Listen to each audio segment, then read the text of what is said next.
제가 전에 시골에서 목회할 때에 장로님이셨습니다.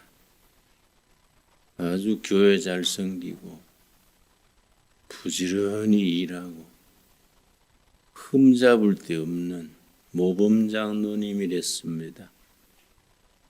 근데 후두염이 걸렸습니다. 후두염, 후두암, 목 뒤에 암 걸리는 걸 후두암이라 하는데, 그래서 제가 담당 의사한테 물었습니다. 이 장로님의 증세가 살 가망성이 있습니까? 그랬더니 후두암이 본래 어려운 암인데다가 너무 늦게 병원에 와서 얼마 살지 못합니다. 그 이야기 듣고 그 장로님 만나서 위로를 했습니다.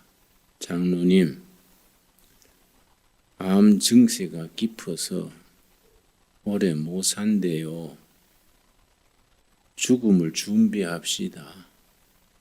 천국 갈 준비합시다.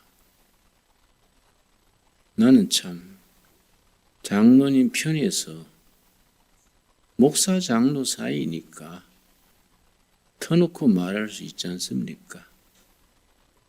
병 증세가 얼마 못 가는 증세라니까 죽을 준비를 합시다. 그랬더니 그 장로님이 얼마나 섭섭해 하는지. 목사님이 내 죽을 날 기다렸어요. 내가 죽는 게 그렇게 좋나요? 이런 식으로 나와서 황당했지요. 장로님, 그런 게 아니고 그 지금 병 증세가 얼마 못 산답니다. 그리고 우리가 목사 장로 떠나서 하나님 믿는 사람으로 죽을 준비는 늘 돼 있어야지. 그걸 그렇게 꽃가봐 듣습니까? 그랬더니 다시는 이 교회 발걸음도 안 하겠습니다. 응? 설마 목사님이 내 죽을 날 기다리는 줄은 몰랐네요. 이라고 화를 내고 갔는데, 나는 그 뒤에 그 집에 찾아가도 문을 열어주지 않았어요. 근데 자꾸 기도원에 다니고 안수 받는 데 다니고, 안수하면 병 낫는다고 소문난 사람들이 있지 않습니까? 전라남도 광주 무슨 기도원에 아주 신령한 종이 있다고 소문이 나서 택시를 대절해 가지고 광주 기도원으로 가다가 택시 안에서 죽었습니다. 내가 갈 수 있었던 건 죽은 뒤에 장례식에 갈 수 있었지요. 그래 내가 생각하기를, 목사다, 장로다, 권사다 이런 게 문제가 아니고 죽음의 문제를 해결해야 되는구나. 삶과 죽음의 문제를 분명히 해결하고 사생관이 분명해야지. 겉으로는 모범 장로인데, 모든 것에 흠이 없는 장로인데 죽음 앞에 그렇게 나하고 생각이 다르구나. 내가 실감을 느꼈습니다. 난 이제 목회를 50년째 했으니까 그런 사례를 많이 보지요. 32살 먹은 젊은 목사가 위암이 걸렸는데 또 위암이 위 전체에 퍼져서 수술도 안 되고 죽을 날 기다리는데 병원에서 나한테 전화가 왔어요. 그 사모가 김진홍 목사님, 우리 남편이 위암으로 사경을 헤매는데 꼭 김진홍 목사님 뵙고 싶어 합니다. 우리 남편 목사님 마지막 소원 좀 들어주십시오. 그래서 그러시냐고 꼭 가야지요. 병원에 갔지요.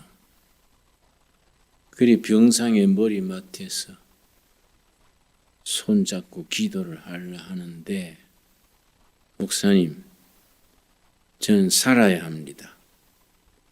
지금 32살입니다. 내가 꼭 살아서 김진홍 목사님 같은 목사 되도록 저는 기도합니다. 살도록 기도 좀 해주십시오. 내가 당황스럽지요. 목사님, 우리 같은 목사끼리 얘기하는데 죽고 사는 것을 초월해야 안 됩니까? 사도 바울이 뭐라 그랬습니까? 살아서는 목숨 걸고 선교하고 죽어도 영광이고 사나 죽으나 그리스도께 영광 돌리는 거다. 우리가 바울 수준은 못 돼도 그 정도는 우리가 죽음을 극복해야 되지 않습니까? 그랬더니 아니라는 거예요. 저는 꼭 살아서 김진홍 목사 같은 종이 되게 해달라고 기도합니다. 그 머리맡에 내가 빈민촌 선교 수기로 쓴 새벽을 깨우리로다 책이 있더라고요. 그래서 내가 기도하면서 타일렀어요. 후배님, 진정으로 말하는데 하나님께 맡기세요. 살면은 충성하고 죽으면 천국 가고 그런 거지 뭘 그렇게 집착을 가지세요. 그걸 차근차근 얘기를 해줬습니다. 죽을 준비를 하셔야 됩니다. 내가 그렇게 이제 열성껏 얘기를 해줬는데, 그러고 기도를 해줬는데, 나오는데 사모님이 따라 나왔어요. 따라 나와서 나한테 그렇게 고맙다 그래요. 목사님, 우리 남편한테 죽을 준비하라고 해줘서 너무 고맙습니다. 내가 봐도 우리 남편이 아니다, 그러는 게 아니다 이거지. 목사는 목사답게 죽어야지 왜 그러시는지 나는 그게 슬프다는 거예요. 그래 우리가 이 세상 살다가 어차피 죽는데 죽을 준비된다는 게 굉장히 중요하지요. 어떤 청년이 나한테 물었습니다.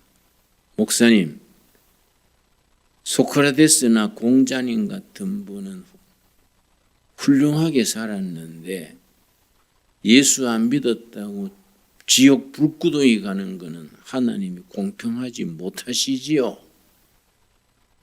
항의적으로 물어서 자네는 성경을 잘못 읽었구만.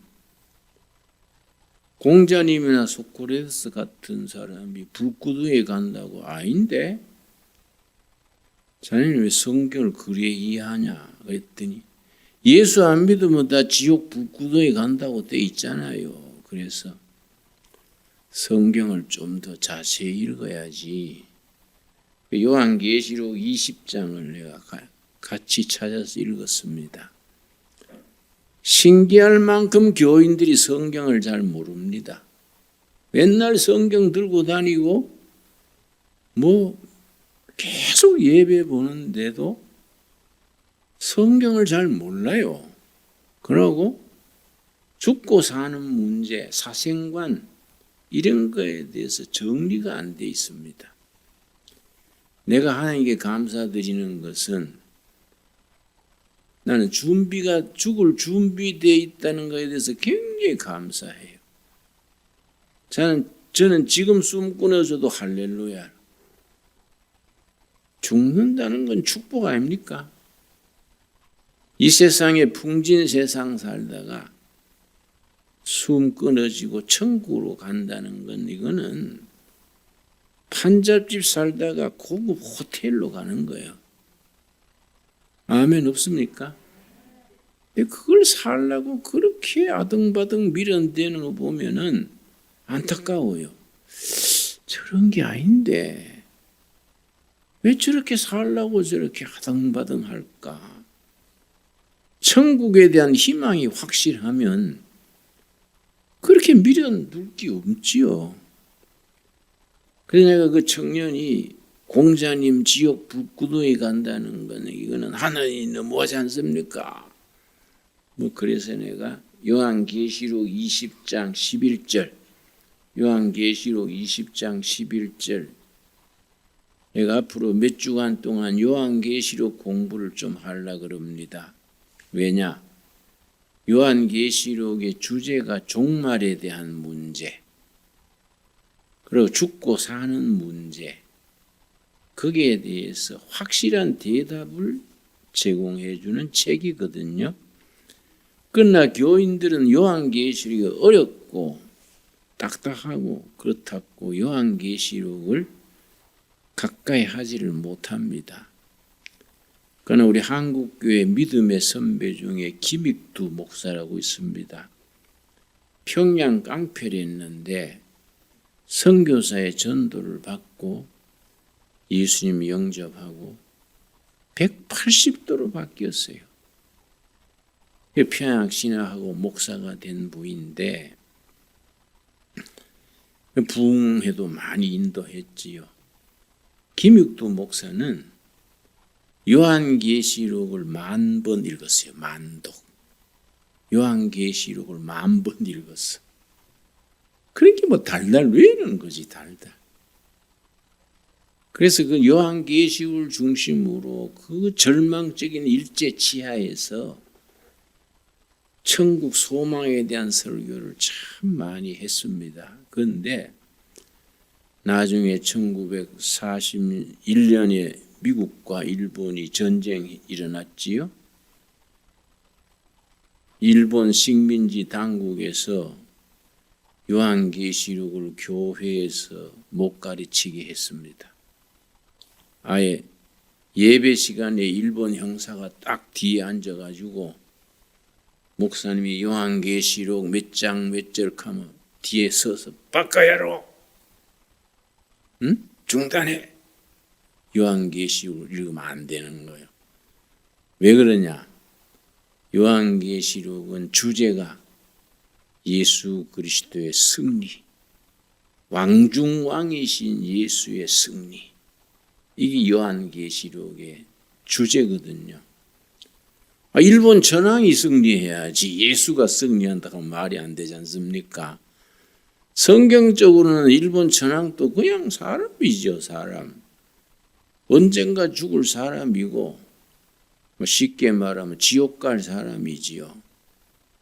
그런데 세상 왕들은 다 풀에 이슬같이 지나가고 예수 그리스도가 왕중왕으로 승리하신다. 그러니까 일본 형사가 그걸 용납 못하지요.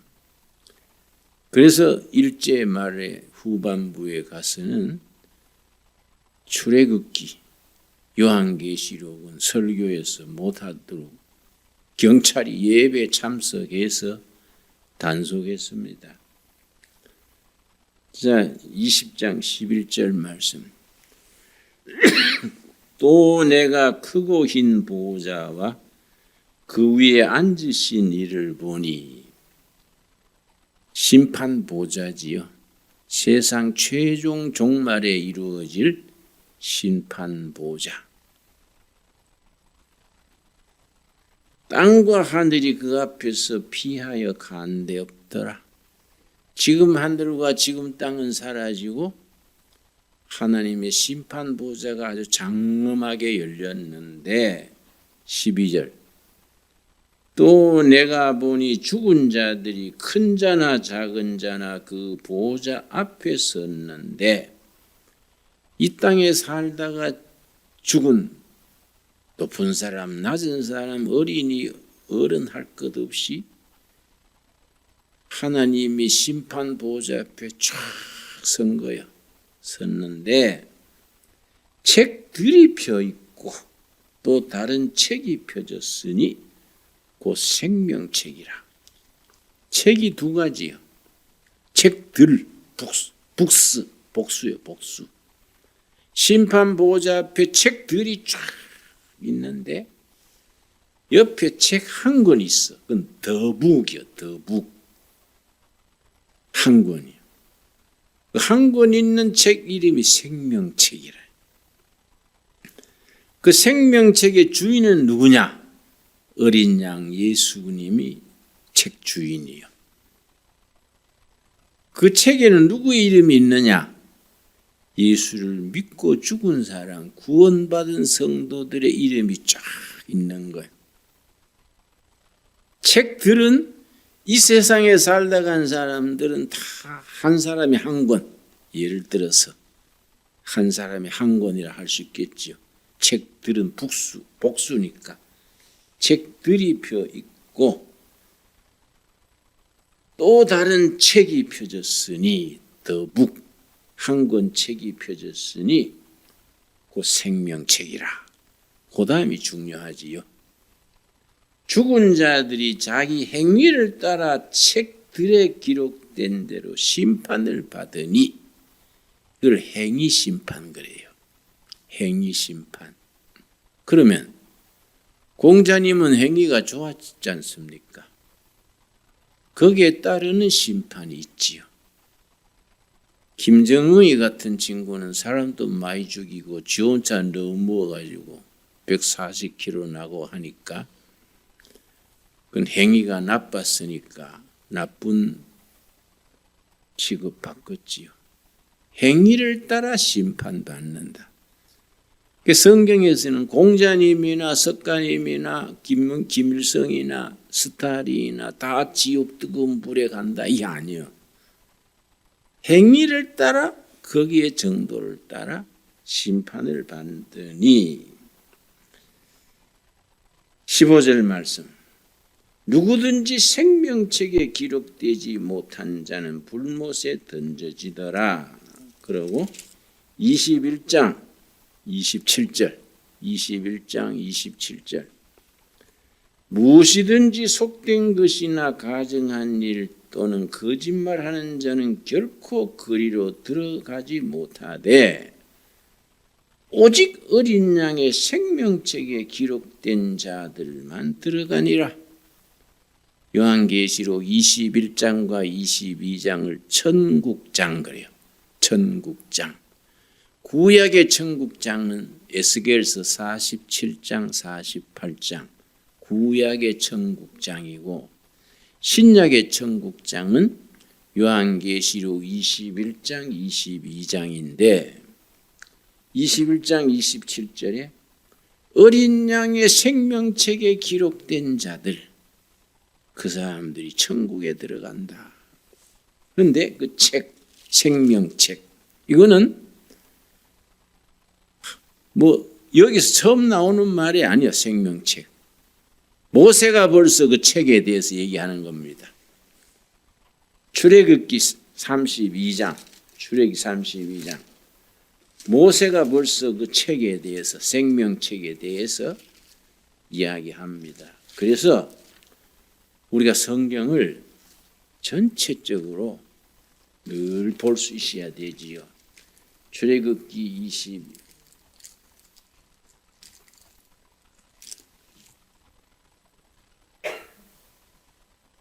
32장 출애굽기 32장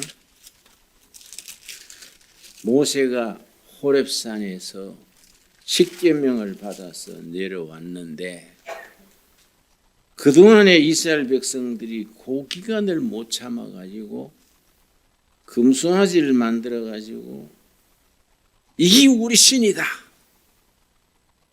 40일간 못 참아가지고 금송아지를 만들어가 왜냐 금송아지는 재물을 약속하는 신이니까 부자 되고 잘 살게 해주는 신이 금송아지 신, 바알 신입니다. 바알이란 말 자체가 소유, 부귀, 공명 그 뜻이. 출애굽기 32장. 그러니까 모세가 산에서 내려오니까 벌써 하나님이 잊어버리고 금송아지 섬기는 거예요. 모세가 얼마나 화가 났는지 십계명 돌판을 집어 던져버리고 31절 말씀 30절부터 읽습니다. 이튿날 모세가 백성에게 이르되 너희가 큰 죄를 범하였도다.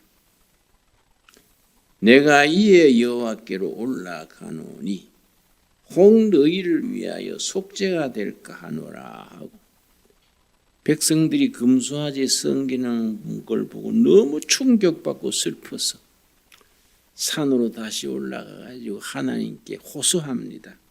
31절 모세가 여호와께로 다시 나아가 여짜오되 슬프도소이다. 이 백성이 자기들을 위하여 금신을 만들어 싸우니 큰 죄를 범하였나이다. 십계명 위반 아닙니까? 다른 신을 만들어 절하지 말라 했는데 금송아지 만들어 절하니까 이거는 뭐 터무니없는 죄지요. 그러니까 모세가 슬픕니다. 이 백성들이 금방 하나님 잊어버리고 금송아지 섬기니 참 큰 죄를 범했습니다. 32절이 요점이에요. 32절. 그러나 이제 그들의 죄를 사하시옵소서.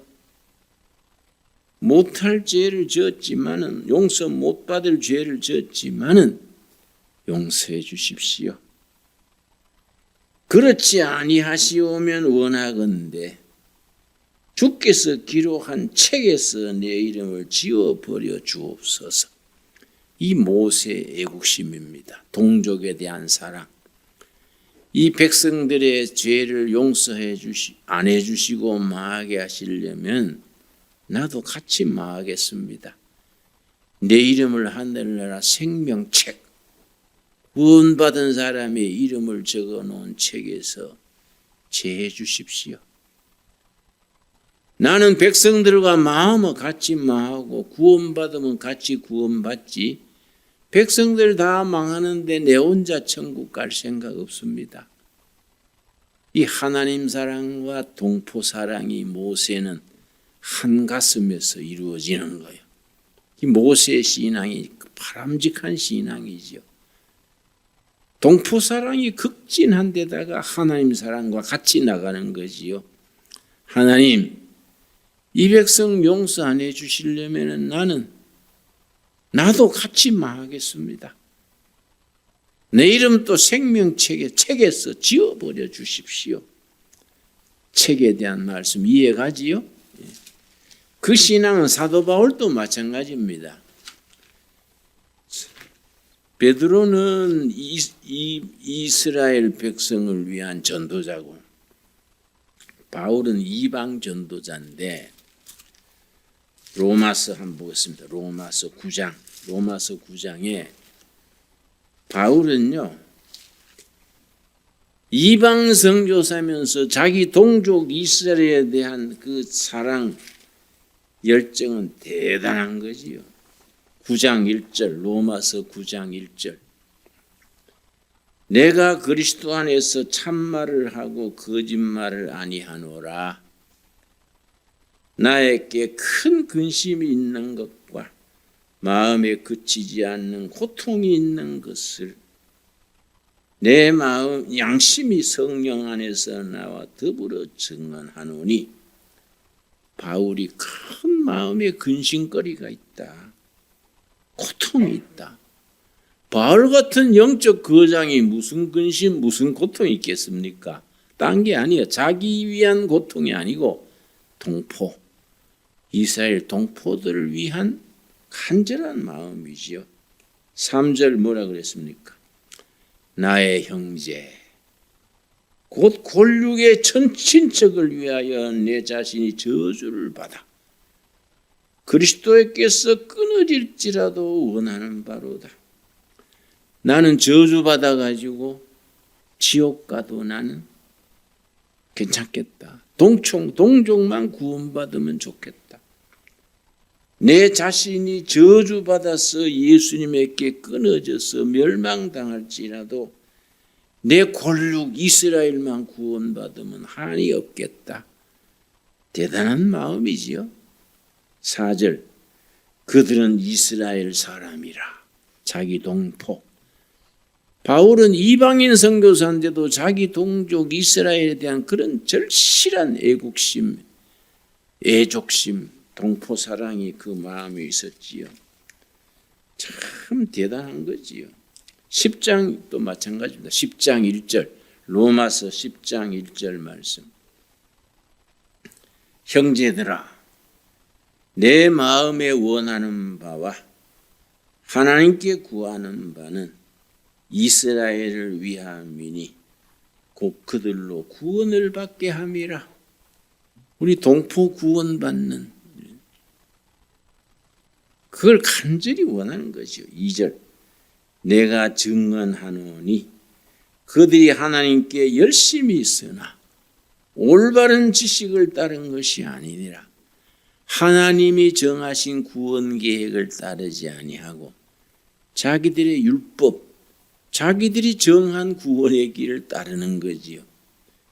인간적인 신앙, 율법 신앙에 매달려 가지고 복음을 받아들이지 않는 겁니다.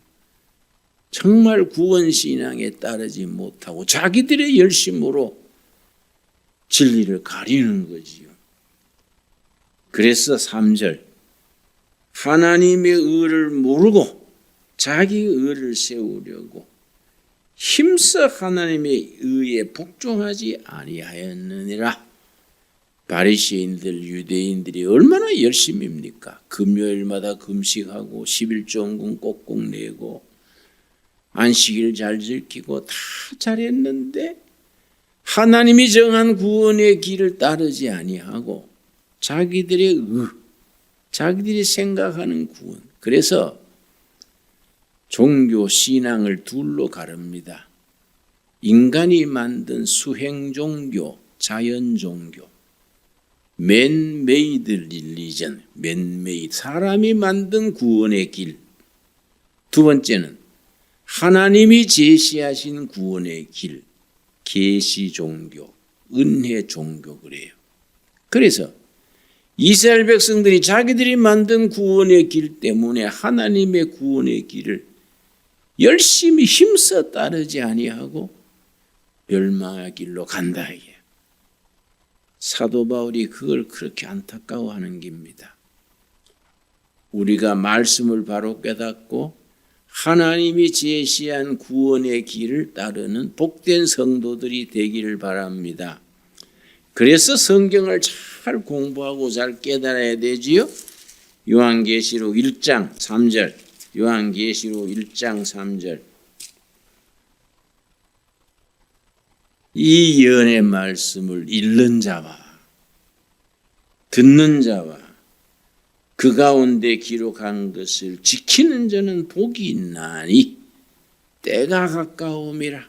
그래서 진짜 하늘의 복을 누리려면은 성경 말씀을 잘 읽고 잘 듣고 지켜 행해야 복을 누리는 거지요.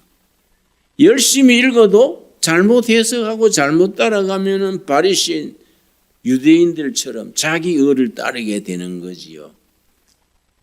성경을 열심히 읽는다고 되는 게 아니라고 바른 신학, 바른 복음의 엑기스 거기에 딱 서서 신앙 고백이 분명해야지요. 열심히 읽었는데 엉뚱하게 나가면 그걸 사이비, 이단 이런 말 하지요.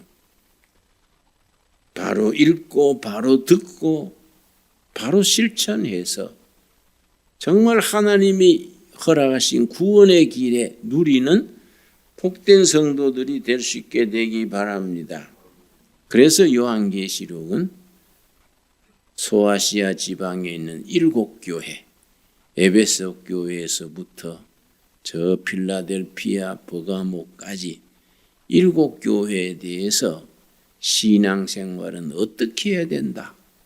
기준을 사도 요한이 페트모스. 성경에는 밤모섬, 밤모섬. 지중해 에베소 도시 앞에 페트모스라는 섬이 있습니다. 우리나라로 말하면 저 거제도쯤 되는 곳에 페트모스 섬에 유배 생활을 하면서 거기서 계시를 받아서 쓴 책이 요한계시록이지요. 요한계시록을 쓰면서 이 말씀을 읽는 자, 듣는 자, 그 가운데 기록한 것을 믿는 자는 복이 있다. 그 복이 우리들에게 그대로 임해질 수 있게 되기 바랍니다. 그 말씀을 바로 읽고 바로 듣고 바로 행함으로써 요한계시록이 일러주는 정말 그 구원에 이르는, 그래서 이름이 하늘나라 생명책에 기록된 사람은 행위 심판에 이르지 아니하고 통과해. 심판에서 통과합니다. 요한복음 5장에 있죠. 요한복음 5장 24절 말씀. 우리는 뭐 소크라테스나 공자님처럼 그렇게 못 살았더라도 예수를 믿음으로 우리 이름이 어떤 책에 올라가 있습니까? 생명책에 올라가 있기 때문에 우리는 장학생이에요. 장학생, 통과, 장학생. 요한복음 5장 24절에 심판에 이르지 않는다고 분명히 얘기해 줬지요. 이런 말씀이 우리 마음에 탁 박혀 있어야 돼요. 신앙 고백으로 있어야 됩니다. 요한복음 5장 24절. 내가 진실로 진실로 너에게 이르노니 내 말을 듣고 또 나 보내신 이를 믿는 자, 말씀을 듣고 믿는 자는 영생을 얻었다. 이미 믿을 때 구원받았다. 천국의 영원한 생명을 이미 얻었다. 왜냐? 이름이 어디 올라가 있다고요? 생명책에 이름이 있어서 이미 영생을 받았다. 그런데 심판에 이르지 아니한다. 앞으로 심판 보호자 앞에서 통과. 다른 사람들은 책들에 기록된 자기 행위를 따라 심판받지요. 자기 행위를 따라. 등급이 다 다르겠지요. 그런데 우리는 예수 믿고 은혜 받고 구원받아서 이름이 생명책에 올라가 있기 때문에 심판에 통과해. 심판에 이르지 아니하나니. 이해 갔습니까? 그 다음 현재는 뭐냐? 사망에서 생명으로 옮겨져서 생명을 누리고 산다.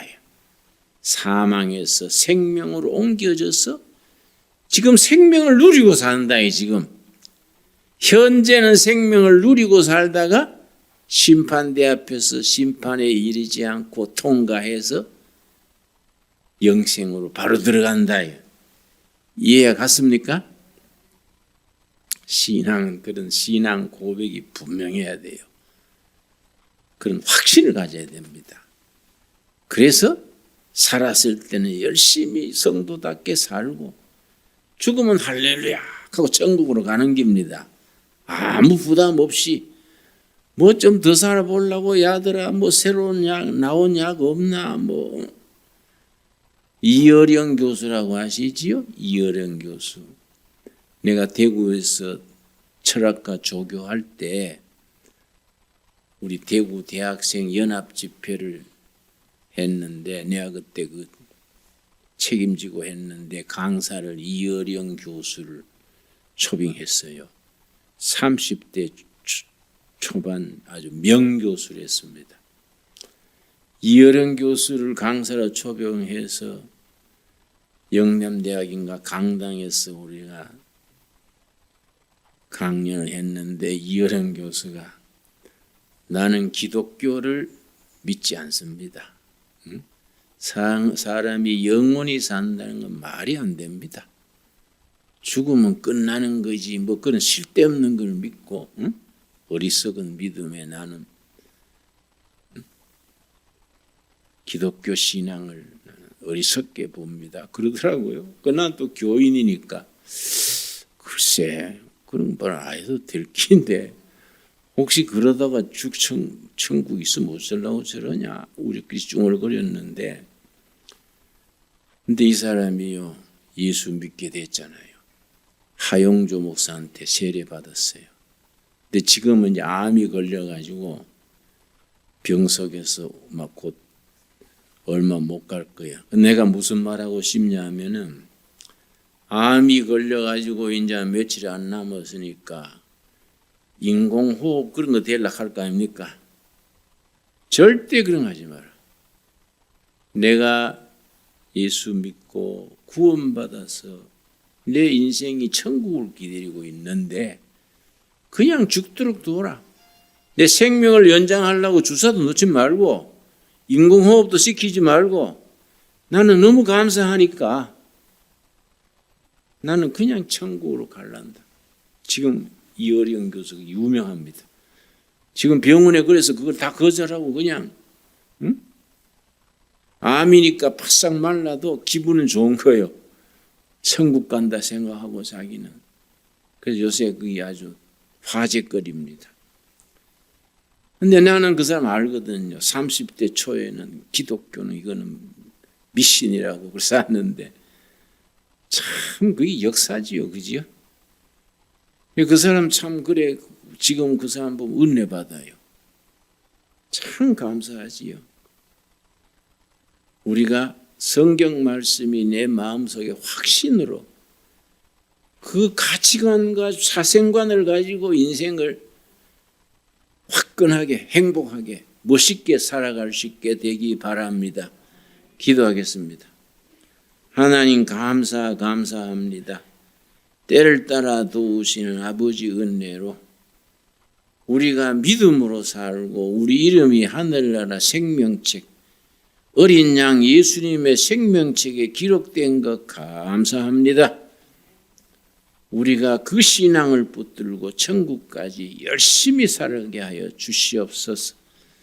예수님 이름 받들어 기도드렸사옵나이다. 아멘.